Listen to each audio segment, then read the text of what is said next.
اب اس کے پیچھے جو دوسری چیز ہے جو میں نے پہلے ذکر کیا کہ جو پارٹی کے اندر ڈرفٹ ہے، جو پارٹی کے اندر دراڑیں ہیں، وہ بھی سامنے آئی ہیں. جیسے ہی عمر ایوب صاحب کا استعفیٰ آیا، جو شیر افضل مروت صاحب نے ان کی طرف سے ایک اور ٹویٹ آیا اور انہوں نے شبلی فراز صاحب کا استعفیٰ مانگ لیا کہ جناب جب یہ ہٹیں گے تو پارٹی میں کچھ بہتری کی چانسز ہیں، کوئی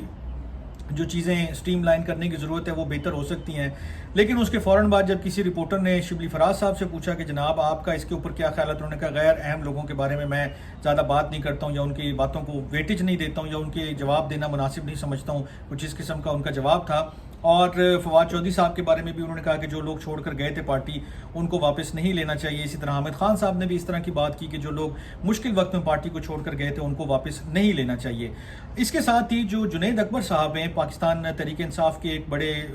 آؤٹ سپوکن جو ہے وہ ایم این اے ہیں، انہوں نے اسمبلی میں بھی تقریر کی. 9 مئی کے حوالے سے ان کی بڑی دبنگ تقریریں اور جو ان کا سٹینس ہے وہ موجود ہے. اور وہ پارٹی کے بڑے ایک لانگ جو ہے وہ لویلسٹ سمجھے جاتے ہیں کہ ان کا پارٹی میں بڑے ٹائم سے وہ کنٹریبیوٹ کر رہے ہیں، ان کی خدمات ہیں. انہوں نے بھی کل پارٹی کی کور کمیٹی سے جو ہے وہ استعفیٰ دے دیا.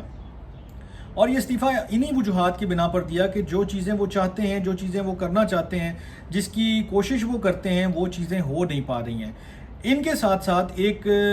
جو بتایا جا رہا ہے سورسز کے تھرو کہ تقریباً 21 سے 23 یا آپ کہہ لیں کہ 2 درجن کے قریب ایسے لوگ ہیں کہ جو پارٹی میں اس وقت ناخوش ہیں کہ جو پارٹی لیڈرشپ جو فیصلے کر رہی ہے، جو ڈیسیجن لے رہی ہے، جن چیزوں کو وہ اون کر رہی ہے، جن چیزوں کے اوپر وہ سٹینس لے رہی ہے اور جن چیزوں کے اوپر نہیں لے رہی ہے، وہ اس سے ناخوش ہیں. اور وہ یہ کہتے ہیں کہ یہ جو سارے لوگ جنہیں یہ پوزیشنز مل گئی ہیں، جنہیں یہ پارٹی کے عہدے مل گئے ہیں، جنہیں اسمبلی میں کوئی کمیٹیز کی صدارت مل گئی ہے، کسی کو کوئی اور عہدہ مل گیا پارٹی کے اندر، وہ تو خوش ہیں، انہیں کوئی خاص فرق نہیں پڑ رہا. لیکن یہ جو ڈسگرنٹلڈ پی ٹی آئی کے ایم این ایز ہیں یا جو سینیٹرز ہیں یا جو لا میکرز ہیں، یہ بیسیکلی یہ کہتے ہیں کہ عمران خان صاحب جیل میں ہیں اور پارٹی جو ہے وہ آرام سے ڈے ٹو ڈے افیئرز چلا رہی ہے، آرام سے آگے بڑھ رہی ہے. کوئی خاص ایسی جدوجہد، کوئی خاص ایسی موومنٹ، کوئی خاص ایسا کام یا کوئی خاص ایسی جو تحریک ہے وہ نظر نہیں آ رہی کہ جس میں خان صاحب کی رہائی کو ممکن بنایا جا سکے. تو ان کا یہ گمان ہے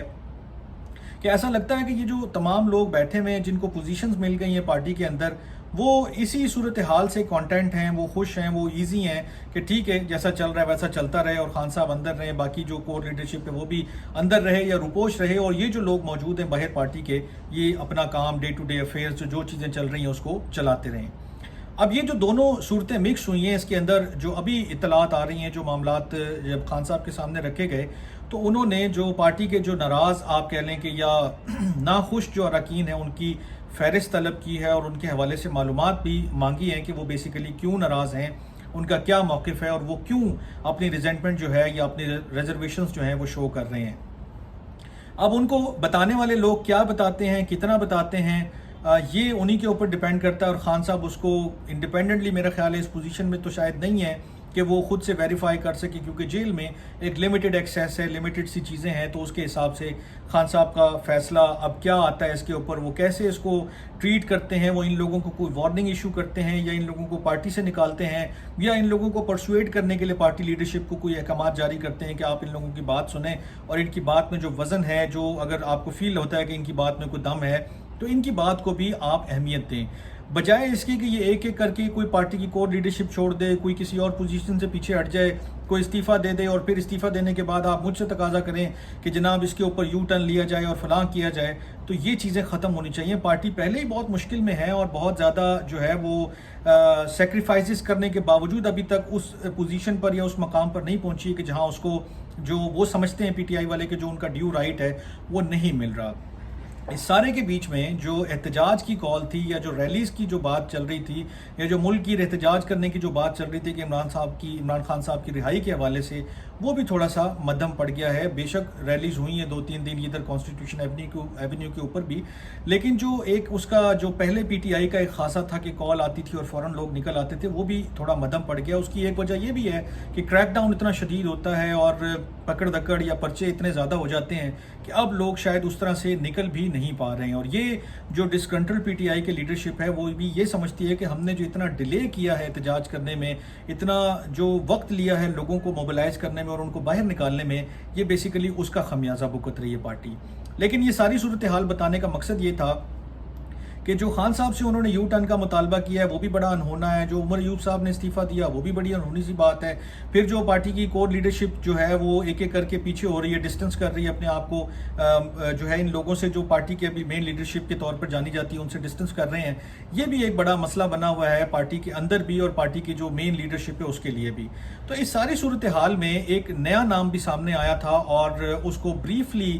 آپ کہہ سکتے ہیں کہ وہ کنسیڈر کیا گیا کہ یار اب اگر ہم نے عمر ایوب صاحب کو ہٹا ہی دیا، فار ایگزامپل اگر انہوں نے استعفیٰ منظور کر لیا اور خان صاحب اپنے فیصلے سے پیچھے نہیں ہٹتے ہیں تو نیا سیکرٹری جنرل کون ہوگا؟ اس کے حوالے سے میں نے کافی سارے لوگوں سے گپ شپ لگائی جو پی ٹی آئی کے لوگ ہیں، لیکن اس میں زیادہ تر لوگوں کا یہ خیال تھا کہ ابھی چونکہ پارلیمانی پارٹی نے بھی ریکویسٹ کی ہے اور کوشش بھی یہ ہے کہ عمر ایوب صاحب ہی اس کو لے کر چلیں، وہ پارلیمانی جو افیئرز ہیں اس کو بھی بخوبی سمجھتے ہیں اور جو ان کی